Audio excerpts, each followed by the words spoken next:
Good evening, Heidi. You've just received the news. Tell us what you know. So we do understand that judgment has been handed down in the Dudu Myeni matter between OUTA and the South African Pilots Association. We do understand that Dudu Myeni has been declared a delinquent director for life.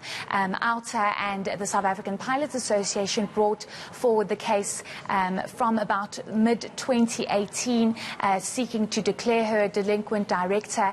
They say that she was at the hands of the fact that things went wrong at SAA, dodgy deals, ending big deals that were set to bring in billions for SAA. And we're not exactly sure what the judgment says, but part of what I do understand is that the judgment has been referred to the MPA for further investigations to follow, and for the MPA to study that judgment and decide whether or not there needs to be any further investigations thereof. And we also understand that Dudu Myeni is expected to pay costs of this action and attorneys, as well as to pay costs of 3 legal counsel. So it's not just the fact that she's been declared a delinquent director, but also she needs to pay costs thereof, and that of course is going to be a very hefty bill for Ms. Myeni. Yes, because she's not really a director of many companies, but this obviously is a massive blow to her reputation. But as you say, it's heading to the NPA as well. Do you think that there could be more developing out of this?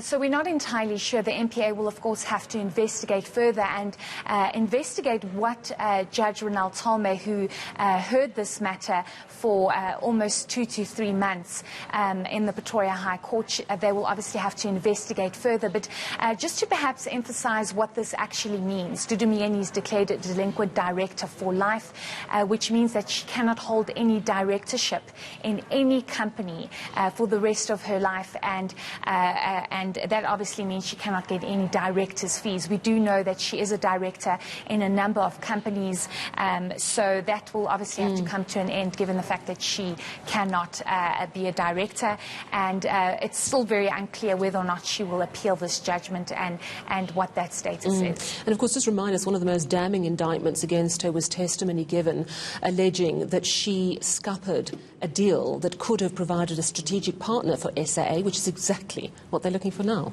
Yes, so we do understand there was a massive deal that was set to happen between SAA and Emirates, and the evidence that was brought forward by various witnesses throughout this trial spoke to the fact that Dudu Myeni cancelled that transaction that was set to take place between Emirates.